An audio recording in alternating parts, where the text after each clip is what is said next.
Welcome to I Do Business in China. Today, our story is about two young people from South Africa who've just come to China, live and study for a year. When you see them, don't think of them as being only 20 years old.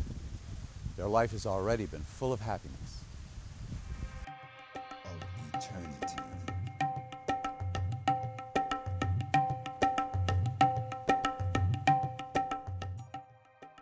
Had grown up in South Africa, 19-year-old Amber came to China in 2007 with her family. Just over a year, Amber has become very familiar with all the streets and lanes of Beijing. As a girl, Xiushui Street and Lady Street are Amber's favorite places to do some shopping in her spare time. I thought it was much more sort of rural and not as developed. But, I was sort of, my dad helped me out on that thinking when, he was traveling to Beijing for 6 years. So, he would always tell me stories and, he'd tell me stories about the people and he would tell me, stories on, how it looks, and he'd show me photos and, that just changed my thinking. And then, when we were going to come here as a whole family, permanently, I came here for a visit and it really opened my eyes because everything I thought that China was, it was completely different.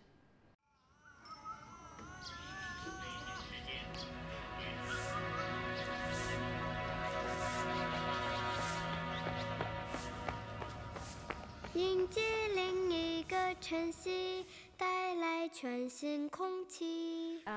I really enjoyed it. I thought it was fantastic.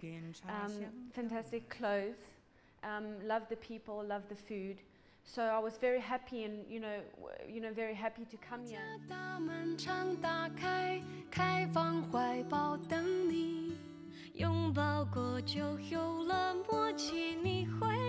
"2008 is a year of happiness and is a year of realizing dream for Beijing.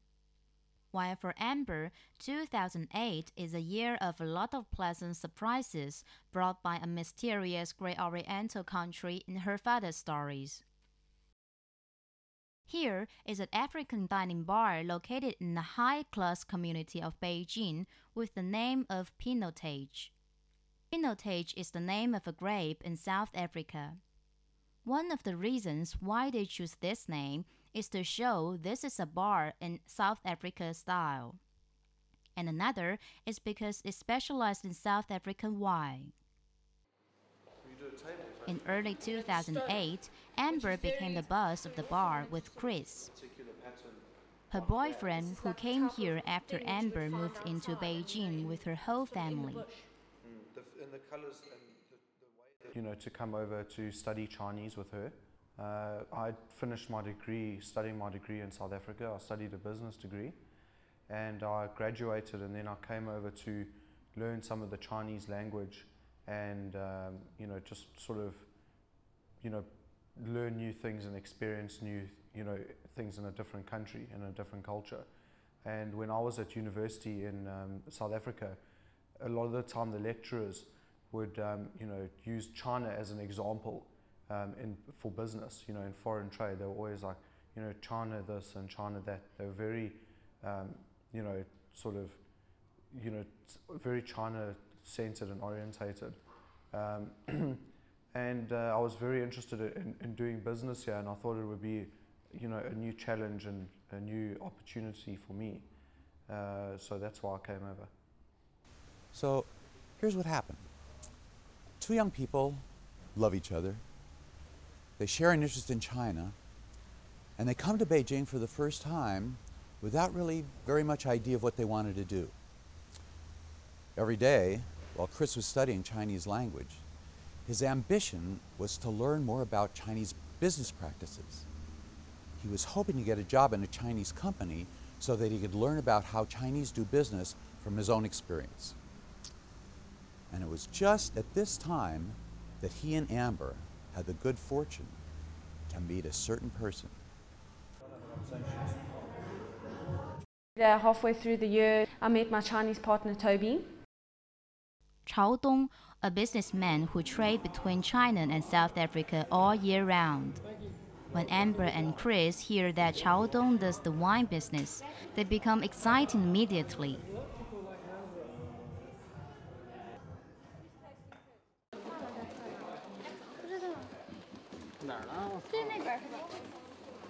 Is that the pier?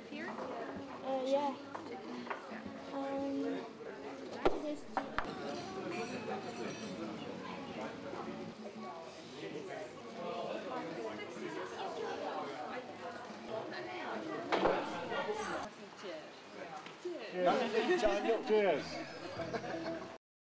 Because China is, and especially with the Olympics and everything, China is developing at such a fast rate. And I think especially the younger generations, they just look at the rest of the world and what the rest of the world is doing. And, it's the in thing to sort of, have a glass of wine. And also, wine is really healthy for you. If you have a glass of wine a day, that's what they say. It's really good for you as well.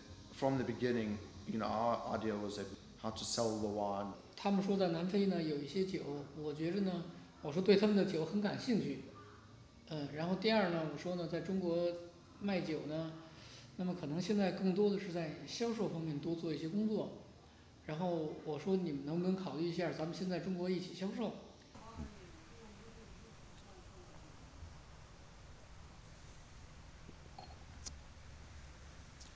Well, Chris and Toby soon reached an agreement.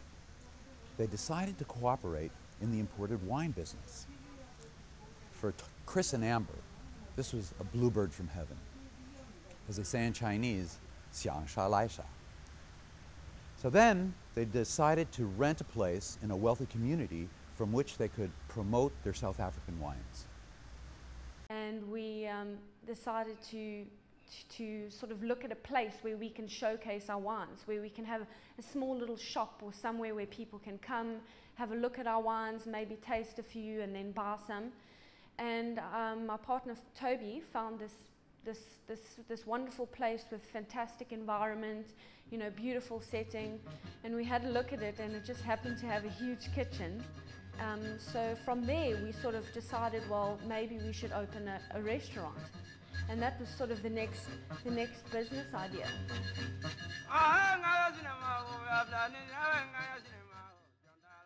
Well, I think what we did is we, both Em and I, we went and we knew, our own, because we've lived in South Africa and there are so many different cultures, we've experienced, we've been to different places, and we've taken those ideas and then we've made them into our own, thoughts, and we've put some of the, the local things that we know, like their ideas, but then at the same time we've changed it to our own interpretation of how to do it. The bar opens soon and becomes more and more popular because Amber has a light hand for South Africa dishes.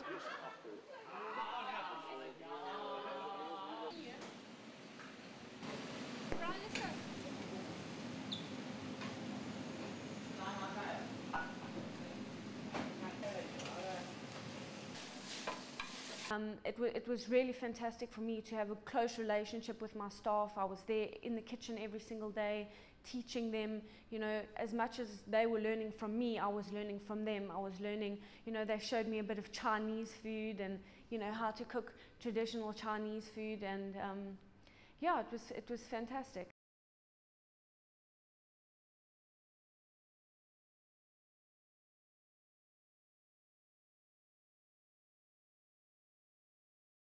In the eyes of China's employees, Amber is not the boss standing upon her dignity, but seems the business person in the kitchen every day.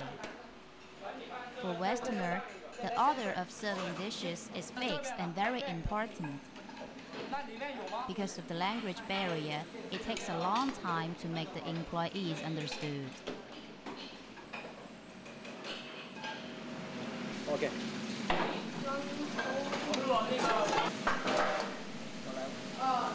稍微往肉上看，一个人一个叉。如果一个人点了一个大虾串儿，你们给他们一个，你明白我的意思？对，他们点了4个，所所以还做一个 OK。明白。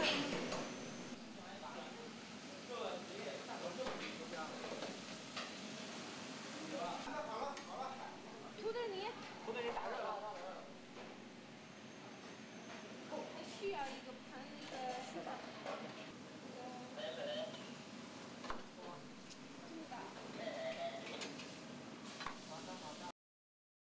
You know, I'm one of those people is, you know, I like to be busy. I like to work hard. And especially, you know, I love improving. I'm a determined person. So, you know, just to start this restaurant, I want to finish it and I want to see it through to the end. And that's why I work so hard, because I can't handle failure. So Chris and I both, you know, we will both work really, really hard, you know, to the best of our ability, so that we make sure that this restaurant is a success. In accordance with the division of labor, Chris usually is responsible for the daily management of the bar.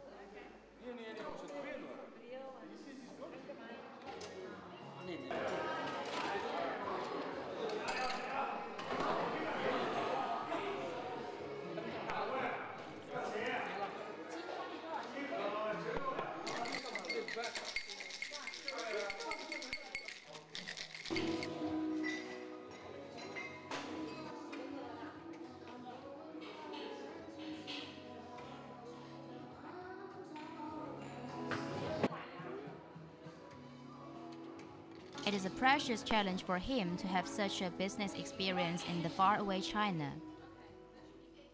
I think from what I learned in South Africa, and when you learn things in South Africa, you know, you learn about the Western way. You don't learn about any other way of doing, you know, management, for example, is a good one. You know, the management in the West, we have, you know, a management system, you know, the way you manage your employees and the way you manage your business. There's a set way of doing it. And, you know, when I came to China, you know, you literally take all of that and you throw it away, because it's a totally different way of doing things. And in some ways it is better, and in some ways, you know, we would think, being a Westerner, it's not better. But, you know, in the system that you have here and the way of doing business, it does work.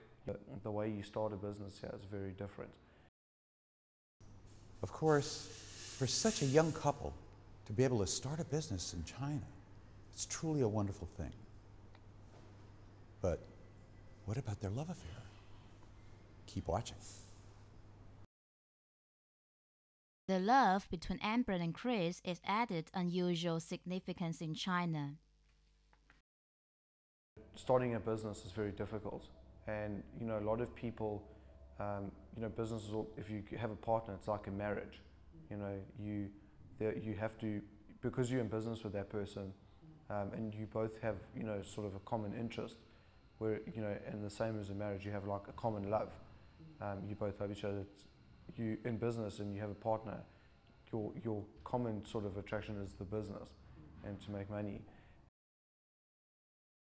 Over here, I think, you know, one of the nicest things that I've seen, you know, in the Chinese culture, is how family orientated they are. You know, everywhere you go, if you go on a Saturday or you know, you go on a Friday evening, you see old people walking in the streets, and you see people playing in the parks, and they're playing tennis, and they're playing badminton, and they, you know, playing chess or playing, you know, whatever. That was really, you know, amazing for me. I mean, when you go to Temple of Heaven and you see all those old people exercising and everything, that's something that you don't see in South Africa. In China, Amber has got new understanding about family. This is totally different feeling from that in South Africa. Also, through studying Chinese, they also told us, you know, the different festivals and, you know, what a Chinese family would do, you know, and on this day, you know, the wife will go and visit the husband's family, and, you know, all sorts of things like that. And that was, you know, very amazing for me. That was very interesting. Today, Amber is addicted by the Confucius of China. Okay. Do you know this one over here? Dane. 大海 see the 海 海 See, okay. Her home in China, whether inside furnishings or architectural style, is totally in Chinese style.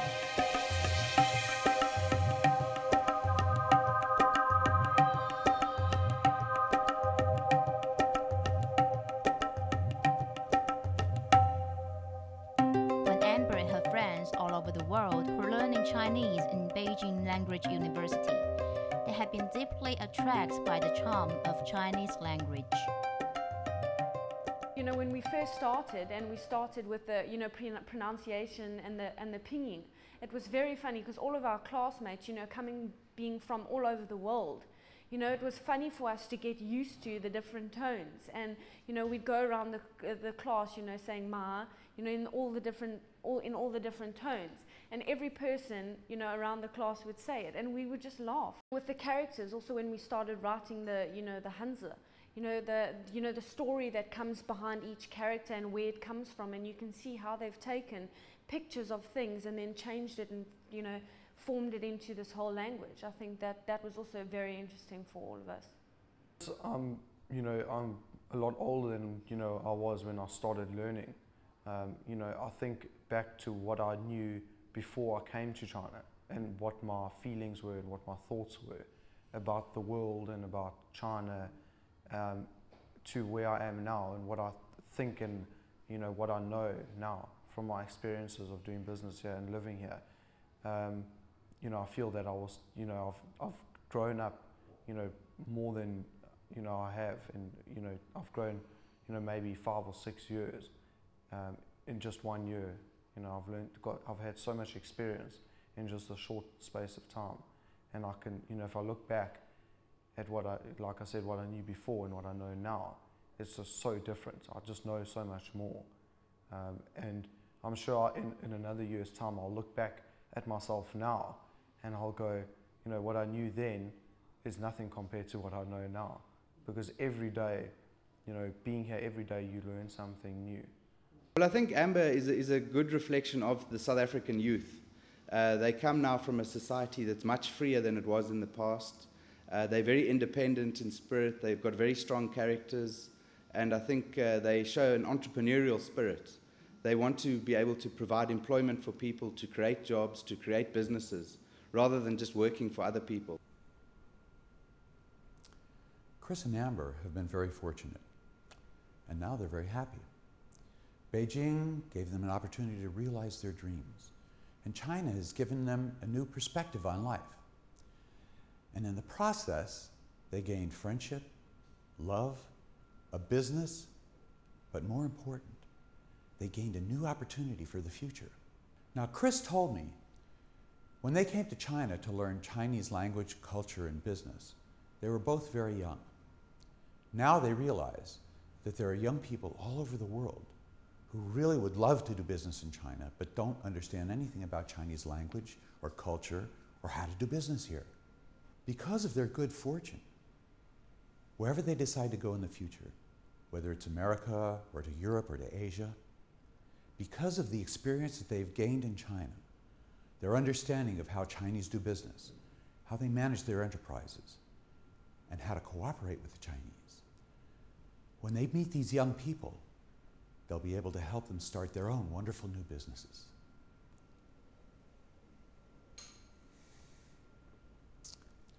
Well, that's our story for today. But Chris and Amber's story is just beginning.